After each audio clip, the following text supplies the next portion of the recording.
Welcome back to another story on Infidelity Tales Lab. Before we begin, tell us, where in the world are you watching from? Now, let's dive into today's story. Chapter 1. The Accusation. Isaac Lowe was fixing his fence when Bertha Briggs cornered him.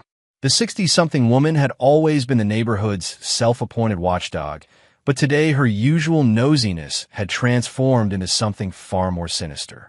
"I know what you did to your child," she hissed, her weathered face twisted with false concern.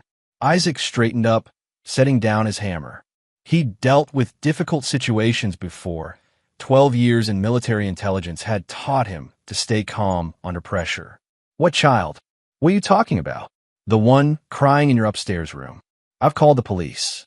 Isaac's blood ran cold. He and his wife Mary had been trying for children for years, but Mary's medical condition made pregnancy impossible. They lived alone in their modest two-story home on Maple Street, and Isaac knew for certain no child had ever cried in their upstairs room. "Bertha, there is no child in my house," Isaac said evenly, but he could see the trap closing around him. Her eyes held a calculating gleam that didn't match her concerned citizen act. Police sirens wailed in the distance, growing louder. Isaac's mind raced. He was a security consultant now, specializing in corporate espionage prevention. His clients trusted him because of his military background and reputation for integrity. A child abuse accusation would destroy everything he'd built. Detective Jeffrey Abbott arrived with 2 patrol officers. Isaac had seen Abbott around town, but never spoken to him. The detective was younger than expected, maybe early 30s, with sharp eyes that missed nothing. "Mr. Lowe, we've received reports of a child in distress at this residence," Abbott said professionally. "Detective, I can assure you there are no children in my home. You're welcome to search." As they entered, Isaac noticed Bertha lingering on the sidewalk, watching intently. Something about her posture struck him as wrong. She seemed less concerned about a child's welfare and more focused on his reaction. The officers methodically searched the ground floor while Isaac waited in his living room, studying the framed photos of his military service. His commendations for intelligence work reminded him that puzzles always had solutions, even when they seemed impossible. "Mr. Lowe," Abbott called from upstairs, his voice tight. "You need to see this." Isaac climbed the stairs with growing dread. In his spare bedroom, the room he and Mary had hoped would become a nursery, Abbott stood beside the closet. The door was open, revealing something that made Isaac's stomach lurch. Dozens of children's belongings were stacked inside. Toys, clothes, shoes, even a small backpack. But these weren't new items waiting for a future child. They were worn, used, each piece tagged with what looked like identification numbers. "I've never seen any of this before," Isaac said, but even to his own ears it sounded weak. Abbott photographed everything while the patrol officers exchanged meaningful glances. Isaac's mind worked furiously. Someone had planted this evidence, but when? How? "Mr. Lowe, I need you to come with us for questioning," Abbott said. As they led him outside, Isaac saw Bertha Briggs watching from her porch, and for just a moment, her mask slipped. Instead of concern or satisfaction, her expression showed something else entirely: fear. She was terrified, and Isaac realized she wasn't the mastermind behind this. She was just another pawn. The real question was who was pulling her strings, and why they wanted Isaac destroyed. Chapter 2. The Setup Unravels. The interrogation room at Millbrook Police Station was deliberately uncomfortable. Hard chairs, fluorescent lighting, and the persistent smell of burnt coffee. Isaac had been here for 3 hours, and Detective Abbott had methodically gone through the same questions multiple times. "Let's try this again, Mr. Lowe. How do you explain the children's items in your home?" Isaac leaned back, calling upon every interrogation technique he'd learned in the military. "Stay calm. Analyze patterns. Find the inconsistencies." "Detective, I've told you. I've never seen those items before today. Someone placed them there. When was the last time you were in that closet?" 2 weeks ago, when my wife asked me to store some winter coats." Isaac paused, remembering. The closet was empty then except for the coats. Abbott made a note. Despite the detective's professional demeanor, Isaac sensed something had shifted in the last hour. The questioning had become less accusatory and more investigative. Tell me about your relationship with Bertha Briggs. There is no relationship. She's a neighbor who complains about everything. My fence, my car, the color I painted my house. Today was the first time she's ever accused me of anything serious. Has she seemed different lately? More agitated than usual? Isaac considered this. Actually, yes. The last few weeks, she's been watching my house more intensely. I caught her taking pictures of my yard from her window. Abbott's phone buzzed. He glanced at it, then stood abruptly. I'll be back. Alone in the room, Isaac's training kicked in. He studied everything. The placement of the camera, the acoustic tiles that might hide recording equipment, even the coffee stains on the table that could indicate how often this room was used. Most importantly, he analyzed what he'd observed about Abbott's behavior. The detective returned 20 minutes later with a different energy entirely. He sat down and leaned forward, his official mask slipping slightly. Mr. Lowe, I need to ask you something off the record. In your military intelligence work, did you ever deal with human trafficking cases? Isaac's pulse quickened. Occasionally. Why? Because those items in your closet? They don't match any missing children reports in our system. But they do match evidence from a human trafficking case that went cold 18 months ago. The pieces began clicking into place. Isaac's security consulting business had recently taken on several high-profile clients, including a major hotel chain that had been having problems with criminal activity on their properties. His recommendations had resulted in the arrest of several traffickers. Someone's trying to frame me, Isaac said. Abbott nodded slowly. That's what I'm starting to think. But here's the problem. We still have to process this by the book. The evidence is real, even if it was planted. And there are people in this department who won't look past the obvious. What kind of people? The kind who might be getting paid to not look too closely at certain crimes. Abbott checked his watch. I can hold off on formal charges for now, but you need to find out who did this and why. Because if this goes to trial, your military service won't save you. Isaac was released on his own recognizance 2 hours later. The late afternoon sun felt different now.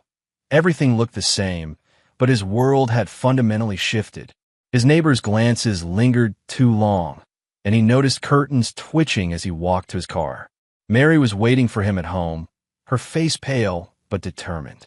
Dr. Mary Thompson had always been the calm in any storm, and even now she radiated the quiet strength that had first attracted him to her. How bad is it? She asked. Bad, but not hopeless. Isaac pulled her close, breathing in the familiar scent of her hair.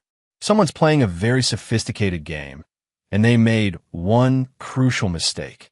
What's that? They picked the wrong target. Whoever did this doesn't know what I'm capable of when someone threatens my family. That evening, Isaac stood in his home office, surrounded by monitors and communication equipment left over from his consulting work. He began pulling up files, making calls to old contacts, and mapping out what he knew. Bertha Briggs was the key. Her behavior suggested she was being coerced, which meant someone had leverage over her. Isaac smiled grimly. Finding leverage was what he did best. By midnight, he had the beginnings of a plan. It would be risky, potentially illegal, and definitely satisfying. But first, he needed to understand exactly who he was fighting. The game had begun, and Isaac Lowe intended to win. Chapter 3, Gathering Intelligence. Isaac's first stop the next morning was Millbrook Public Library, an institution that still maintained physical records alongside digital ones. Librarian Rose Day had been there for 30 years and knew every family's history. Isaac, I heard about yesterday. What a terrible misunderstanding, Rose said, her voice carrying just the right note of sympathy mixed with curiosity.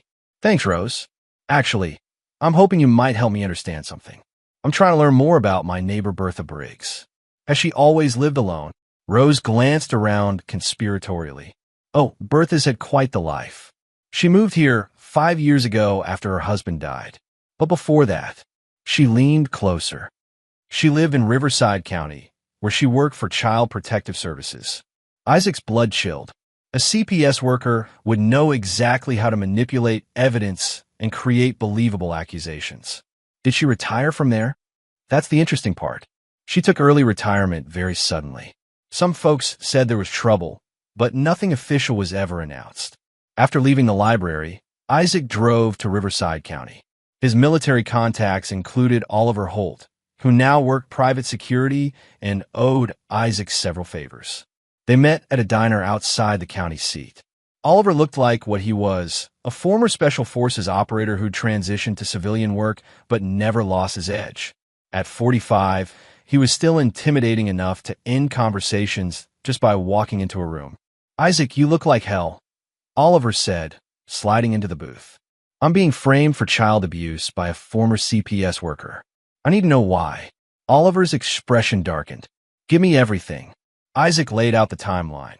His recent cases, Bertha's accusation, the planted evidence, and Abbott's revelation about the trafficking connection. Oliver listened without interruption, occasionally making notes on his phone. "Your instincts are right," Oliver finally said. "This is too coordinated to be random. Someone with resources and connections is behind this. Can you look into Bertha's time with CPS?" "Already on it. But Isaac, if this connects to human trafficking, you're dealing with people who kill to protect their operations. You need backup. What do you recommend?" Oliver smiled, and it wasn't pleasant. "I recommend we find out who's pulling the strings and make them regret targeting you." That afternoon, Isaac returned home to find Mary researching legal strategies. She'd spread case files across their dining room table, her medical training evident in how systematically she approached the problem. "I've been reading about wrongful prosecution cases," she said. "If we can prove the evidence was planted, we have grounds for a civil suit. But we need to identify who did it." Working on that, Isaac showed her what he'd learned about Bertha's background. There's definitely more to this story. Mary studied the timeline he'd created. "Isaac, look at this. The trafficking case Abbott mentioned went cold 18 months ago. That's exactly when you started taking on those hotel security contracts. You think my work disrupted their operation? I think you cost someone a lot of money, and now they want you neutralized." That evening, Oliver called with preliminary findings. Bertha Briggs left CPS after an internal investigation. No charges filed, but there were allegations she'd been taking bribes to falsify reports. Bribes from whom? That's where it gets interesting. The investigation pointed toward a network of people involved in illegal adoptions. Children would be removed from homes based on false reports, then disappear into private adoptions for wealthy clients.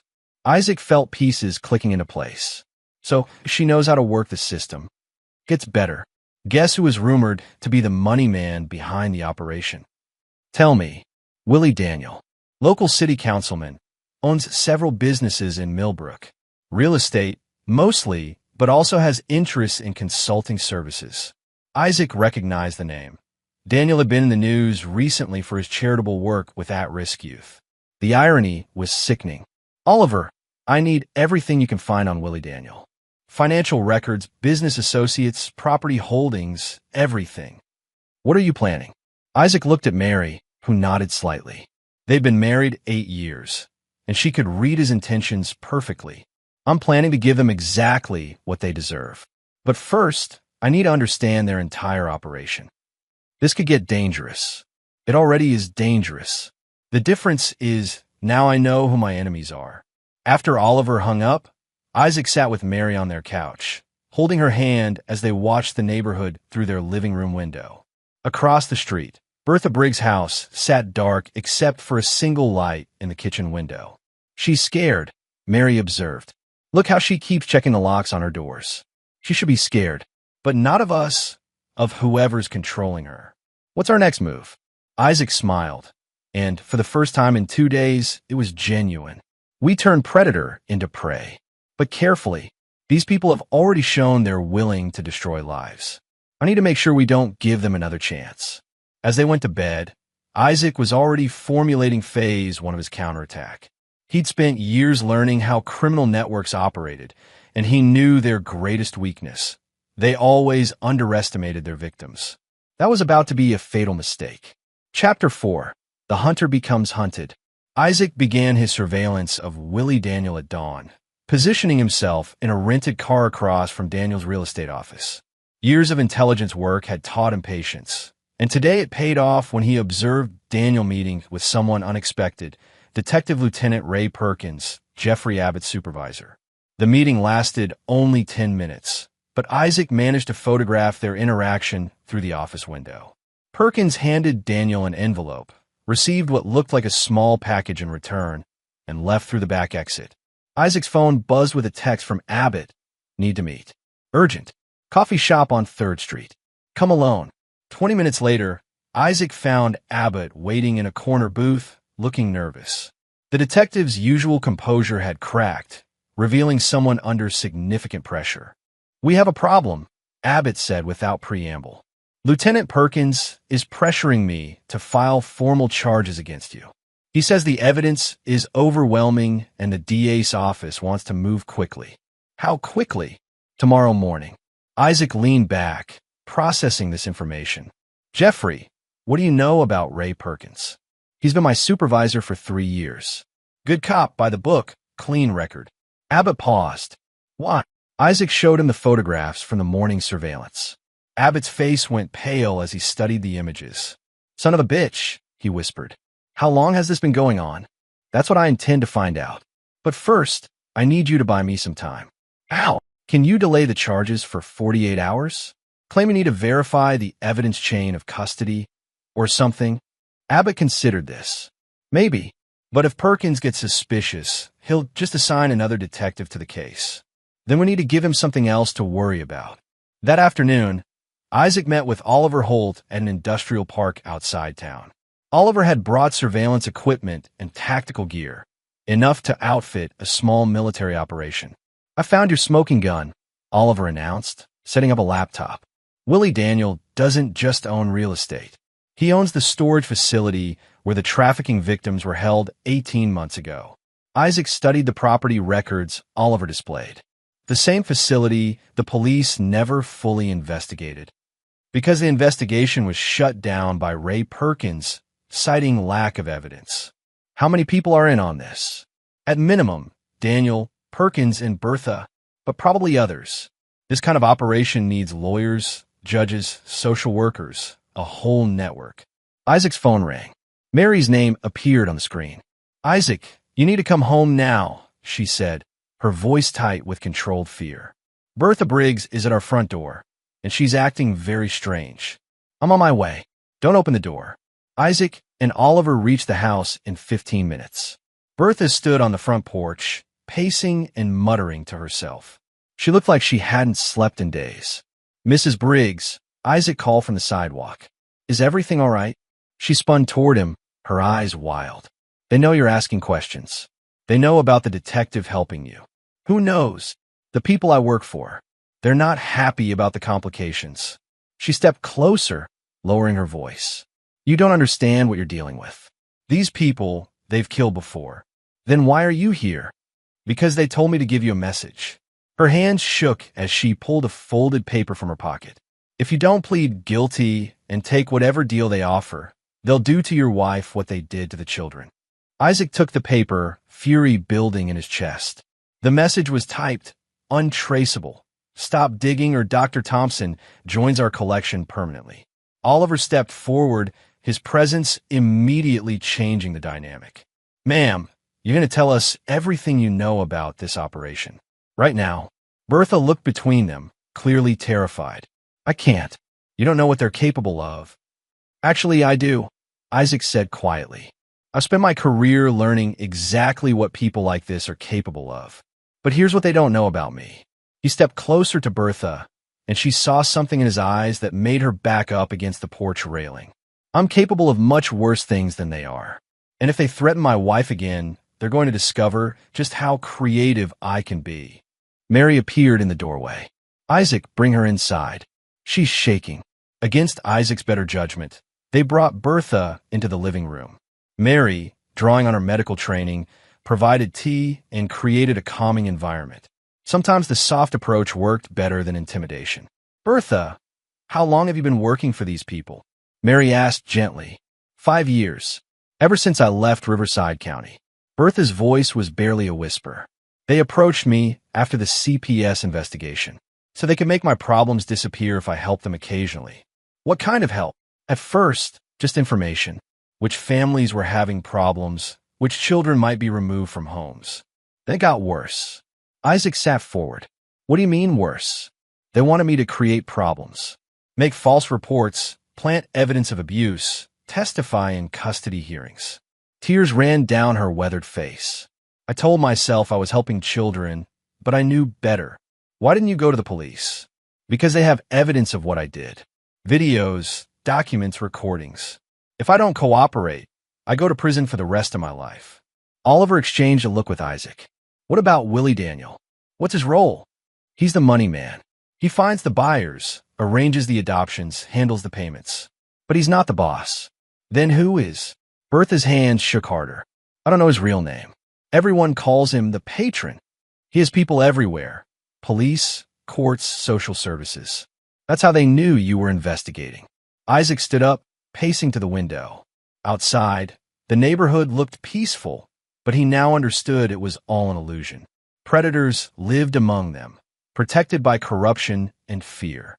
Bertha, here's what's going to happen, he said, turning back to her.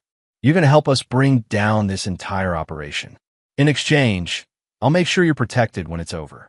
They'll kill me. Not if we get them first. Oliver smiled grimly. Isaac's right. We got enough to start dismantling their network. But we need to move fast before they realize how much we know. Isaac looked at his wife, who nodded her agreement. Mary had always supported his dangerous work because she understood that some fights were worth the risk. All right, Isaac said. Time to go hunting. Chapter 5. Setting the Trap. Isaac's plan required precise timing and multiple moving parts. He'd spent the previous evening coordinating with Oliver and Jeffrey Abbott, while Mary worked on keeping Bertha calm and extracting more details about the operation. The first phase targeted Willie Daniel's financial network. Isaac had learned from Bertha that Daniel kept detailed records of all transactions, a necessity for managing payments between buyers and sellers in the trafficking operation. Those records were stored in a safe at his real estate office, along with backup files at his home. Oliver handled the technical aspects, using equipment that officially didn't exist to monitor Daniel's communications and track his movements. By Wednesday morning, they knew Daniel would be at a city council meeting until late afternoon, leaving his office vulnerable. Remember, we need clean evidence, Isaac reminded Abbott as they prepared to execute the break-in. Nothing that can be thrown out of court on technicalities. Abbott looked uncomfortable with the plan's legally gray areas, but the threats against Mary had convinced him that normal procedures wouldn't work. I've got a warrant application ready. Once we find evidence of trafficking, I can make it official retroactively. That's not how warrants work, Oliver pointed out. It is if the evidence prevents imminent harm to potential victims. Isaac appreciated Abbott's willingness to bend rules, but he also knew they'd only get one chance. If Daniel's network realized they were exposed, they'd disappear along with any evidence of their crimes. The real estate office occupied a converted Victorian house on Main Street. Isaac and Oliver entered through the rear door using lockpicks that left no trace of forced entry. The building's old construction worked in their favor. Thick walls dampened sound, and the layout provided multiple escape routes. Daniel's office was on the second floor, decorated with photos of him receiving various civic awards and shaking hands with prominent citizens. Isaac found it nauseating how many people had been fooled by the man's charitable facade. The safe was hidden behind a painting of Millbrook's founding families. Oliver made quick work of the electronic lock using a device that cycled through possible combinations faster than humanly possible. Jesus Christ. Oliver breathed as the safe opened. Inside were dozens of files containing photographs, financial records, and correspondence related to the trafficking operation. Isaac photographed everything with a high-resolution camera, while Oliver downloaded files from Daniel's computer. The scope of the operation was staggering. Over the past 5 years, they'd facilitated the illegal adoption of nearly 50 children, generating millions in revenue. The files showed a sophisticated network extending across 3 states, with corrupt officials at every level of the system. Isaac, look at this, Oliver called from the computer. He'd found encrypted communications between Daniel and someone identified only as TP, presumably the patron. The messages revealed that Isaac's investigation had indeed triggered panic in their organization. More disturbing, they showed plans to eliminate Isaac, Mary, and Detective Abbott as threats to their operation. "We need to get out of here," Isaac said, but as he spoke, they heard voices in the hallway below. Daniel had returned early from the council meeting, and he wasn't alone. Isaac recognized Ray Perkins' voice, along with two other men they didn't identify. "Told you this was getting out of hand," Perkins was saying. "The detective's asking too many questions, and now the military guy has outside help." "It's handled," Daniel replied. "The patron has people in place. All three of them will be taken care of tonight." Isaac and Oliver exchanged grim looks. They were trapped on the second floor with evidence that could bring down the entire network. But first they had to survive the next few minutes. "Back window," Oliver whispered. Isaac shook his head. The drop was too far, and they'd be exposed crossing the yard. Instead, he pointed to a closet that backed up against the building's old servant stairs, a hidden passage common in Victorian houses. They slipped into the closet just as footsteps approached Daniel's office. Isaac held his breath as the door opened and Daniel entered with his companions. "The safe's still locked," Daniel said with relief. "Must have been paranoia." "Paranoia keeps us alive," replied an unfamiliar voice with a slight accent. "The patron wants the military man eliminated tonight. Make it look like a home invasion." "What about his wife?" "Collateral damage. And the detective dies in a car accident tomorrow morning." Isaac's vision went red. These people were calmly discussing murdering his wife as if she were nothing more than an inconvenience. He started to move, but Oliver grabbed his arm and shook his head slightly. The conversation continued for another 10 minutes, providing crucial intelligence about their immediate plans and the network structure. When the voices finally moved away, Isaac and Oliver waited 15 more minutes before emerging from their hiding spot. "We have to warn Abbott and get Mary to safety," Isaac whispered. They escaped through the servants' stairs, which led to a door in the building's foundation.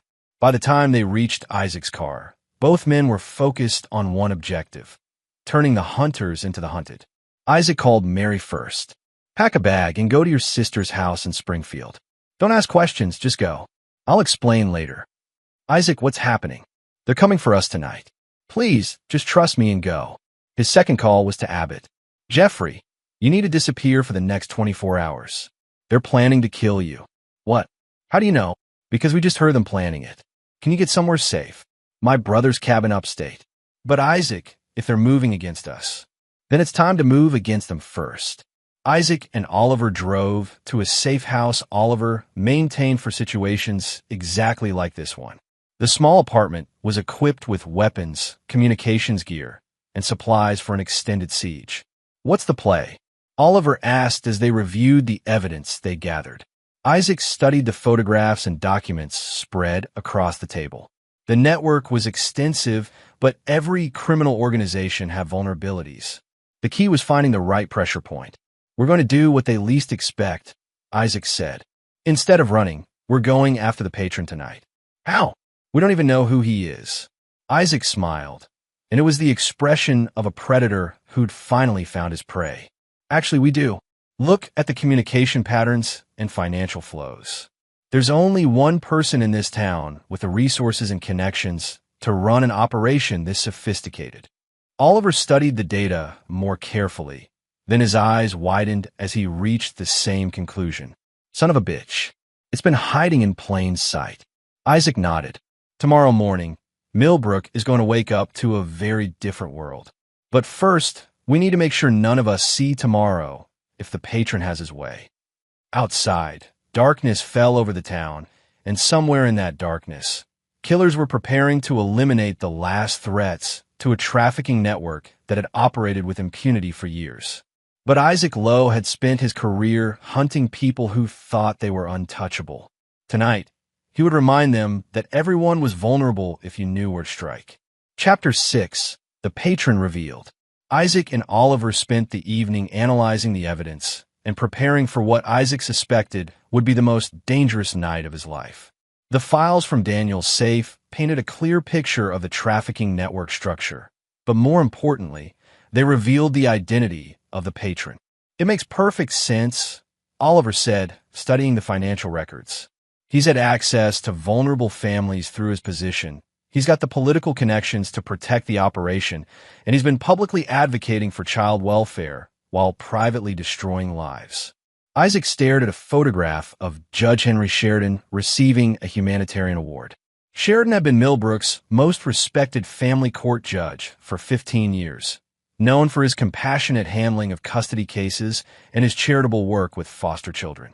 In reality, he'd been using his position to identify children who could disappear without causing too much investigation. How many cases has he handled where children were removed from homes based on Bertha's false reports? Isaac asked. At least 30 that we can identify, probably more that were handled through other channels. The scope of the betrayal was staggering. Families had trusted Sheridan with their most precious possessions, and he'd systematically sold their children to wealthy buyers who didn't ask questions about paperwork irregularities. Isaac's phone buzzed with a text from an unknown number. Your wife is safer now. Come to Millbrook Cemetery, Section 7, midnight. Come alone or she dies. They have Mary, Isaac said, his voice deadly calm. Oliver looked up from the files. That's impossible. She went to her sister's house in Springfield. Isaac called Mary's sister, but the phone went straight to voicemail.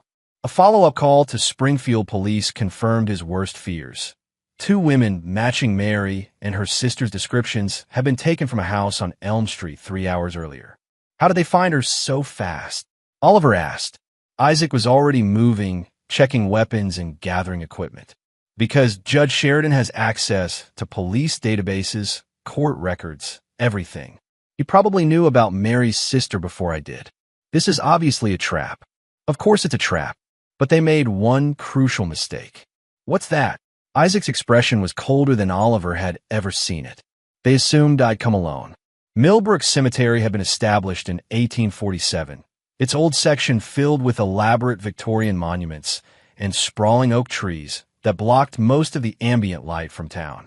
Section 7 was the oldest part, where the founding families were buried among crumbling headstones and overgrown paths. Isaac approached the cemetery on foot, using night vision equipment to scan for threats. Oliver was positioned on the hilltop overlooking the entire area, equipped with a sniper rifle and communications gear. Detective Abbott waited in a patrol car at the cemetery's main entrance, ready to call for backup once they had Mary safely away from her captors. At exactly midnight, Isaac reached Section 7. A single figure stood among the headstones, Judge Henry Sheridan, looking nothing like the distinguished jurist who appeared in newspaper photos. Tonight, he seemed smaller, more predatory, like a spider waiting in the center of its web. Mr. Lowe, Sheridan called softly. I was beginning to think you wouldn't come. Where's my wife? Safe, for the moment. But that depends entirely on your willingness to be reasonable. Isaac moved closer, noting the positions of at least 3 other men hidden among the monuments. Oliver's voice crackled quietly through his earpiece. I have eyes on 4 hostiles. Mary's not here. What do you want? Isaac asked. Sheridan smiled, and in the darkness it looked like a death's head grin. I want you to understand that you've been fighting forces far beyond your comprehension. This isn't just about Millbrook. We're part of something much larger. A network that steals children and sells them to the highest bidder. A network that provides services to people with specific needs. Wealthy couples who can't navigate traditional adoption processes, individuals with particular tastes, researchers who require test subjects. Sheridan's voice carried no shame, only cold calculation. We fulfill demand that would otherwise go underground to far less professional organizations. Isaac fought down the urge to put a bullet in Sheridan's head immediately. He needed information about Mary's location first. Why target me specifically? Because your security recommendations cost us 2 major operations. The hotel chain you consulted for was one of our primary transit points. When they implemented your protocols, it disrupted supply chains we'd spent years establishing. So this was revenge. This was business. You were a problem that needed to be eliminated, along with anyone who might continue your work. Isaac heard Oliver's voice in his earpiece. Movement in the woods behind you. At least 2 more hostiles approaching. The trap was closing, But Isaac had expected this. He'd spent years studying criminal psychology, and people like Sheridan always needed to gloat before they killed. "Judge, you've made one crucial error in your planning," Isaac said. "What's that?" "You assumed I was the only threat you needed to worry about." Isaac dropped to the ground just as Oliver's rifle cracked from the hilltop. One of Sheridan's men fell immediately, followed by the sharp reports of Abbott's sidearm as the detective moved through the cemetery's main entrance, taking out the men who'd been approaching from behind. Sheridan pulled a pistol, but Isaac was already moving. Years of military training took over as he rolled behind a large headstone and returned fire. The judge was skilled with his weapon, but he'd never faced someone with Isaac's combat experience. The firefight lasted less than 3 minutes. When the shooting stopped, Sheridan lay wounded among the headstones, his remaining men either dead or fled into the woods. Isaac knelt beside the judge, pressing the barrel of his pistol against the man's temple. "Where's my wife?" Sheridan coughed, blood speckling his lips. "The old Riverside storage facility. Building 7. But you're too late. If we don't check in by 12:30, they have orders to eliminate all the witnesses." Isaac checked his watch. 12:22. The storage facility was 15 minutes away, even driving at dangerous speeds. "Oliver, did you get that? Already moving to my vehicle. I can make it in 12 minutes. Abbott appeared among the headstones, his weapon drawn. "Is it over?" "Not yet," Isaac replied. "Call for ambulances and backup, then meet us at Riverside Storage. And Jeffrey, bring everything. If Mary and the others are still alive, tonight's the night we end this entire operation." As sirens began wailing in the distance, Isaac looked down at Judge Henry Sheridan. The man who'd spent 15 years destroying families in the name of profit was now facing his own mortality, and the fear in his eyes was more honest than anything he'd said in years. "Judge, I want you to understand something," Isaac said quietly. "You picked the wrong family to threaten, and now you're going to pay for every child you sold, every family you destroyed, and every life you ruined." Sheridan tried to speak, but Isaac was already running toward his car. Mary was still out there, and time was running out. The final confrontation was waiting. Chapter 7. The Rescue. Isaac pushed his car to dangerous speeds through Millbrook's empty streets, Oliver's motorcycle roaring alongside him as they raced toward Riverside Storage. The facility sprawled across 20 acres on the industrial side of town, its dozens of buildings connected by narrow service roads that would provide excellent concealment for Sheridan's remaining associates. Building 7 is in the center of the complex. Oliver's voice crackled through the radio. Multiple exit routes, but also multiple positions for ambushes. Isaac checked his watch. 12:29. They had less than a minute before the deadline, assuming Sheridan had been telling the truth about the timing.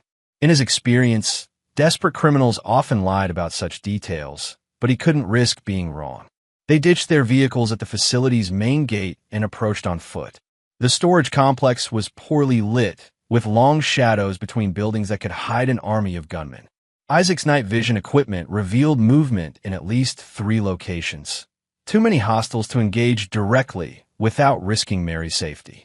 "I'm going for Building 7, Isaac whispered into his radio. "You take the high ground and provide overwatch." Oliver was already moving toward a maintenance ladder that led to the roof of Building 3. From there, he'd have sight lines across most of the complex. Isaac moved through the shadows like the ghost he'd been trained to be in military intelligence. His years of field work had taught him to become invisible when necessary, and tonight invisibility meant the difference between saving his wife and losing everything that mattered to him. Building 7 was larger than the others, with loading docks on 3 sides and a single entrance marked with security warnings. Isaac could see light coming from inside, unusual for a storage facility at this hour. More importantly, he could hear voices. Said 12:30, and it's already past that. Someone was arguing. "Give it 5 more minutes." The judge is thorough, but he's not always punctual. Isaac circled the building, looking for alternate entry points. A ventilation grate on the north side had been modified with hinges, clearly an emergency escape route. He slipped through it into what appeared to be an unused storage unit. The voices were clearer now, coming from the central area of the building. Isaac counted at least 4 different speakers, all male, all armed based on the metallic sounds accompanying their movements. "Don't like this," one was saying. "Too many things have gone wrong tonight." "Relax," replied a voice Isaac recognized as Willie Daniels. "Sheridan's handled worse situations than this. By morning, our problems will be eliminated and we can get back to business." Isaac peered through a gap in the storage unit's wall and saw the scene that made his blood freeze. Mary was tied to a chair in the center of the open area, conscious but clearly terrified. Her sister Ellen sat beside her in similar restraints. Both women had been beaten, though not severely yet. 4 men stood around them, all armed with pistols. Willie Daniel paced nervously while checking his phone. 2 others Isaac didn't recognize maintained watch positions near the entrance. The 4th, a large man with prison tattoos, seemed to be enjoying the women's fear a little too much. Isaac's training warred with his rage. The smart tactical move was to wait for backup, create a distraction, and engage the hostiles from a position of advantage. But every second of delay meant more trauma for Mary and Ellen. His decision was made when the tattooed man reached toward Mary with clear intention to harm her. Isaac shot him through the wall of the storage unit. The sound of gunfire in the enclosed space was deafening, causing momentary confusion among the remaining hostiles. Isaac used those crucial seconds to burst through the unit's door and engage the next closest target. Military training kicked in completely. Isaac moved with deadly precision, using the storage units as cover while systematically eliminating threats. Willie Daniel tried to use Mary as a human shield, but Isaac's marksmanship training had included hostage scenarios. A single shot took Daniel down without endangering the women.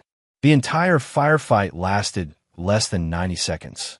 When the echoes faded, Isaac was kneeling beside Mary's chair, cutting through her restraints with hands that shook slightly from adrenaline. "Are you hurt?"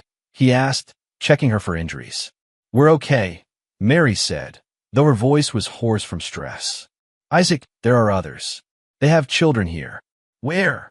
Ellen spoke up, her voice stronger than Isaac had expected. "Building 12. They brought us here first, and we saw them moving kids into that building." Oliver's voice crackled through the radio. "Isaac, we've got company. 3 vehicles approaching fast from the east entrance." "How long?" 2 minutes, maybe less." Isaac helped Mary and Ellen to their feet. Both women were shaken but mobile. "Can you make it to the fence line?" "Yes," Mary said firmly.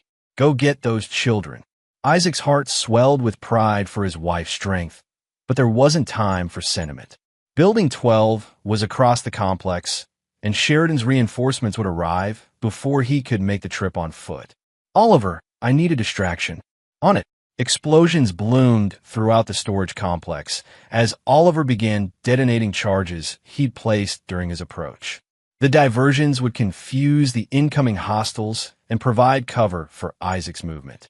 Building 12 was locked with electronic security, but Isaac's equipment made quick work of it. Inside, he found something that would haunt his dreams forever. 24 children ranging in age from toddlers to teenagers, all showing signs of prolonged confinement and trauma. "It's okay," Isaac called out, raising his hands to show he wasn't armed. "I'm here to help. We're getting you out of here." The older children had clearly been conditioned to fear adults, but desperation overcame caution when they heard gunfire approaching the building.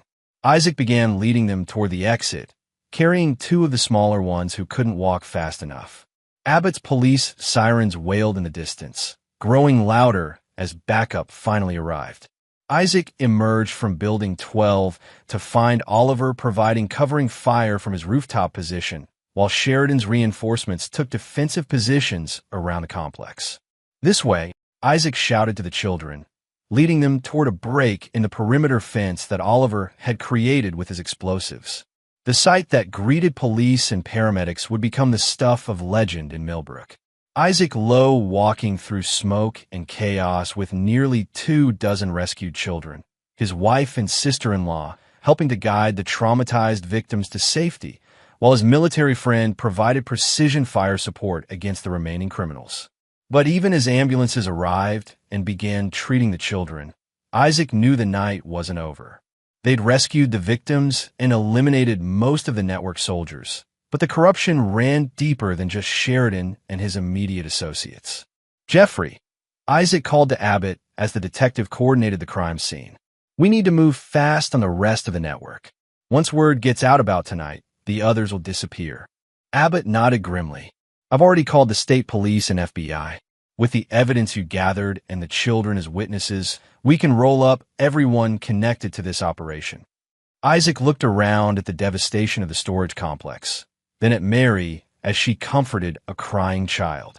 His wife caught his eye and nodded slightly. The same look of determination that had carried them through 8 years of marriage and would carry them through whatever came next. The network that had terrorized children and destroyed families for years was finally broken. But Isaac's work wasn't finished until every person involved faced justice. Tomorrow would bring arrests, trials, and a long process of healing for the victims. Tonight, Isaac Lowe had done what he'd sworn to do: protect his family and make his enemies pay for their crimes. But he had one more gift for those who'd threatened the woman he loved. Chapter 8. Justice and Reckoning. The next 72 hours transformed Millbrook from a quiet suburban town into the center of a federal investigation. FBI agents swarmed through the storage facility, Daniel's real estate office, and Judge Sheridan's chambers, collecting evidence of what prosecutors would later call the most extensive child trafficking operation uncovered in the region's history. Isaac spent most of that time in debriefings, walking federal agents through the evidence he and Oliver had gathered.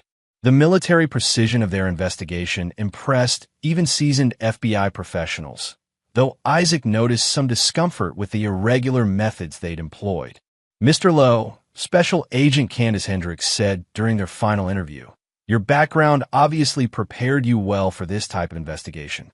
But some of your actions, the break-ins, the surveillance without warrants, the armed confrontations, they create complications for prosecution."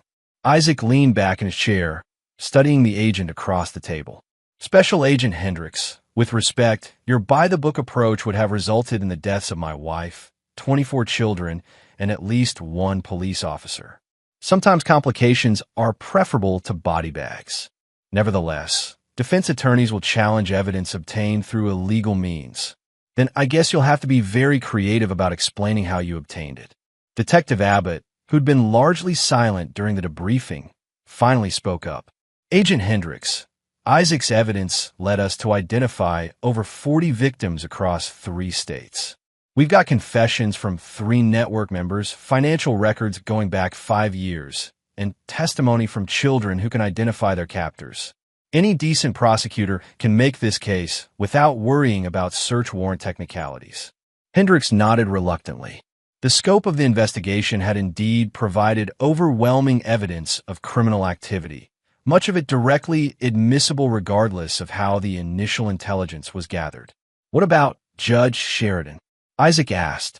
"He's cooperating fully. Facing life in prison tends to make people talkative." Hendricks consulted her notes. "He's provided information about network operations in 7 other states. This case is going to trigger investigations across the entire region." Isaac felt a grim satisfaction. Sheridan's network had operated for years by maintaining secrecy and exploiting corruption. Now their own records would be used to dismantle similar operations throughout the country. That evening, Isaac returned home for the first time since the confrontation at the cemetery. Mary was in the kitchen, cooking dinner as if nothing had happened. But Isaac noticed subtle changes. The way she positioned herself to see all the entrances, the tactical pen on the counter within easy reach, the slight tension in her shoulders that spoke of someone who'd experienced real danger and would never feel completely safe again.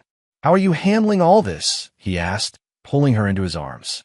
"Better than I expected," she said, leaning into his embrace. "The children at the hospital are responding well to treatment. Physical trauma heals faster than psychological damage, but they're resilient." Isaac had visited the rescued children at Millbrook General, where Mary and her medical colleagues were overseeing their care. The sight of those young faces, some defiant, some terrified, all bearing the invisible scars of their ordeal, had reinforced his conviction that their actions had been not just justified, but necessary. "Any word on permanent placements?" he asked. "Social services is working on it, but it's complicated. Many of these children were stolen from families who thought they were dead. There will be legal battles over custody, not to mention the trauma of reunification after years of separation." Isaac had been thinking about this problem. The network's files contained detailed records of which children had been taken from which families, but legal proof would take time to establish. Meanwhile, the children needed stability and care. "I've been talking with Oliver about something," he said, "a foundation to provide support for the victims, legal assistance, therapy, financial help for families during the reunification process." Mary pulled back to look at him. "That's a wonderful idea. How would it work?" "Oliver has connections in the private security world. People with resources who understand the importance of protecting children. I have my military contacts. Between us, we can raise significant funding." "And you'd run this foundation?" Isaac shook his head. "You would. You understand the medical and psychological aspects better than anyone. I'd handle the security and investigative side when needed." Mary considered this. "It would mean leaving my practice. Only if you want to. The foundation could be part-time initially, growing as the need becomes clear." They were interrupted by a knock at the door. Isaac tensed automatically. Unexpected visitors had become threatening rather than welcome, but relaxed when he saw Oliver through the peephole. "Hope I'm not interrupting," Oliver said as Isaac let him in. "But I thought you want to see this." He handed Isaac a newspaper. The headline read, "Millbrook Trafficking Ring Exposed. Local Heroes Save Children." Below, it was a photo of Isaac carrying one of the rescued toddlers from a storage facility. "You're famous," Oliver said with a grin. Isaac grimaced. "I hate publicity. Too late for that. The story's going national. CNN wants an interview, along with half a dozen other networks." Mary read over Isaac's shoulder. "It's a good article. They focus on the children and the investigation, not sensationalizing the violence." Speaking of the investigation, Oliver continued, "I got a call from Agent Hendricks this afternoon. Seems the FBI is interested in our consulting services for similar cases." "What kind of consulting?" "The kind where government resources aren't sufficient, and they need people with specialized skills and fewer bureaucratic constraints." Isaac understood immediately.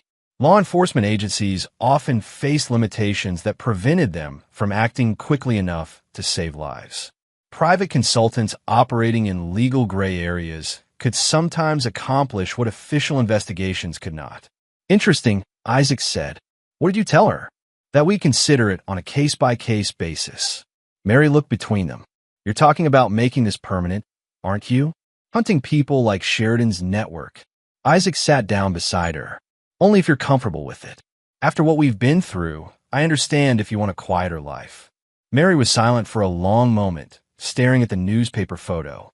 "Isaac, do you know what I kept thinking about while we were tied up in that storage facility?" "What?" "All the other children who went through the same thing, but didn't have someone like you willing to fight for them." She looked up at him with the fierce determination he'd fallen in love with. "If we can prevent other families from experiencing what we went through, then yes, I'm comfortable with making this permanent." Oliver smiled. "In that case, I should mention that Agent Hendricks also said there's a substantial reward for information leading to the conviction of trafficking networks. Between Sheridan's operation and the connected cases they're developing, we're looking at enough money to fund that foundation for years." Isaac felt something settling into place, a sense of purpose that went beyond just seeking justice for his own family. He discovered something during the investigation. He was very good at hunting predators, and the world was full of predators who thought they were untouchable. "All right," he said finally, "but we do this right. Professional standards, legal boundaries where possible, and we never forget that we're fighting for the victims, not for revenge." Mary squeezed his hand. "What do we call this foundation?" Isaac thought about the children's faces at the hospital, the families being reunited after years of separation, and the quiet satisfaction of seeing Judge Sheridan in handcuffs. "The Low Foundation for Child Protection," he said, "because every child deserves someone willing to fight for them." "Outside," Millbrook was returning to normal. But for Isaac and Mary Lowe, normal had been redefined forever. They discovered that evil often wore respectable faces and operated from positions of trust. But they'd also discovered that ordinary people could accomplish extraordinary things when protecting those they loved. The foundation would be their way of extending that protection to children who had no one else to fight for them. And Isaac Lowe was just getting started. Chapter 9. New Beginnings. 6 months after the destruction of Judge Sheridan's trafficking network, Isaac stood in the offices of the Lowe Foundation for Child Protection, reviewing case files that had arrived from law enforcement agencies across the country. The Foundation's success in reuniting families and supporting trafficking victims had generated requests for assistance that far exceeded their current capacity. "We need more staff," Mary said, entering the office with coffee and a stack of medical reports. "The therapy program alone requires 3 more counselors, and that's just to handle current cases." Isaac nodded, studying a map on the wall marked with pins representing active investigations. Red pins indicated confirmed trafficking operations, yellow pins showed suspected networks, and green pins marked successful interventions. The map looked like a war zone, which in many ways it was. "Oliver's bringing in 2 more investigators next month," Isaac said, both former military with specialized training. "And Agent Hendricks says the FBI wants to expand our consulting contract. Can we handle the expansion? We'll have to. Look at these numbers." Isaac showed her the latest statistics. Since Sheridan's arrest, his cooperation has led to the identification of 43 connected operations across 12 states. Each network we dismantle creates new cases, new victims who need support. Mary settled into her chair, reviewing the medical files she'd brought. "The good news is that recovery rates are higher than expected. Children are resilient, especially when they receive proper care and have family support." Isaac smiled at the pride in her voice. Mary had thrown herself into the Foundation's work with the same dedication she'd brought to her medical practice. Her combination of clinical expertise and personal experience with trauma made her uniquely qualified to develop treatment protocols for trafficking victims. The door opened and Detective Abbott entered, followed by a woman Isaac didn't recognize. "Isaac, Mary, I'd like you to meet District Attorney Melissa Howe. She's prosecuting the Sheridan case and wanted to discuss some developments." Howe was younger than Isaac had expected, but carried herself with the confidence of someone accustomed to high-stakes litigation. She shook hands professionally before taking a seat at their conference table. "Mr. and Mrs. Lowe, first let me say that your work on this case has been exemplary. Without your investigation, we never would have uncovered the full scope of the network." "Thank you," Isaac said. "What can we do for you?" Judge Sheridan's trial begins next month, and his defense team is mounting an aggressive challenge to the evidence. They're claiming that most of our case is based on illegally obtained materials. Mary leaned forward. "What does that mean for the prosecution?" "It means we need your testimony to establish how the evidence was discovered. The jury needs to understand that you were acting as concerned citizens protecting your family, not as vigilantes seeking revenge." Isaac considered this. "Ms. Howe, with respect, we were seeking revenge. The difference is that we channeled it constructively." "That's exactly the wrong thing to say in court," Abbott warned. "But it's the truth, and juries appreciate honesty." Isaac turned to the prosecutor. "Ms. Howe, what's your real concern here?" "My real concern is that Sheridan's lawyers will portray you as dangerous individuals who used illegal methods to frame an innocent man. They're going to argue that everything you discovered was planted or fabricated. Then you need to focus on the children's testimony. 24 victims who can identify their captors and describe their experiences. That's not fabricated evidence." Howe nodded. "You're right, but the defense will claim the children were coached or that their trauma makes their testimony unreliable. Your investigation provides the corroborating evidence that proves their stories are true." Mary spoke up. "What do you need from us?" "Complete transparency about your methods and motives. If the jury understands that you were fighting to save your wife and other victims, they'll forgive the irregular procedures." Isaac and Mary exchanged glances. They discussed this possibility extensively, that their actions during the investigation would be scrutinized in court and potentially criticized by people who never faced similar threats. Ms. Howe will testify truthfully about everything we did and why we did it, Isaac said finally. But we won't apologize for saving lives. I wouldn't ask you to. After Howe and Abbott left, Isaac and Mary sat in silence for several minutes, each lost in their own thoughts about the upcoming trial. Are you ready for this? Mary asked eventually. To testify? Yes. To watch Sheridan's lawyers try to make us look like the criminals? That'll be harder. Isaac, what we did wasn't just right. It was necessary. Without our investigation, those children would still be imprisoned, and other children would have joined them. Isaac nodded, but he was thinking beyond the trial. Mary, I want to show you something. He led her to a locked filing cabinet and withdrew a folder marked Project Sanctuary. What's this? A proposal I've been developing with Oliver and some of our military contacts. A training program for law enforcement and private investigators focused on trafficking cases.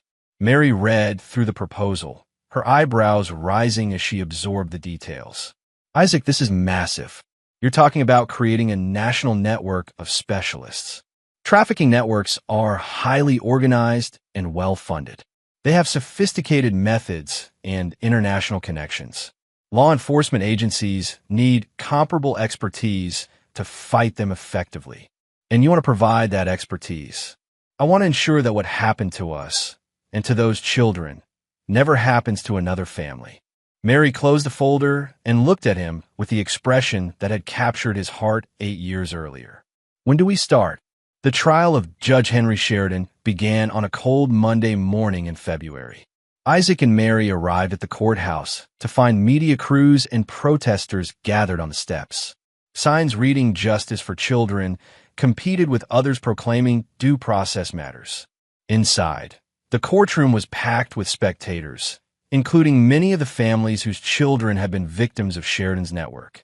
Isaac noticed that several of the rescued children, now healthier and showing signs of recovery, sat with their families in the gallery. Sheridan looked smaller than Isaac remembered, diminished by months in custody and the weight of overwhelming evidence against him. His legal team was impressive, 3 expensive attorneys who'd built careers defending white-collar criminals. District Attorney Howe's opening statement was masterful, painting a clear picture of the trafficking network while acknowledging the unconventional methods used to expose it. Ladies and gentlemen of the jury, you will hear evidence of crimes so heinous that they challenge our faith in human decency. You will also hear criticism of the investigation that brought these crimes to light. I ask you to remember that sometimes heroes don't wear uniforms, and sometimes justice requires ordinary citizens to take extraordinary risks. When Isaac was called to testify, he walked to the witness stand with the same calm confidence he'd carried into combat zones. The packed courtroom fell silent as he was sworn in.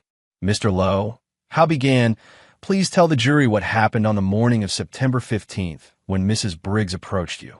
Isaac told the story simply and clearly, from Bertha's accusation through the discovery of planted evidence to his realization that he was being framed.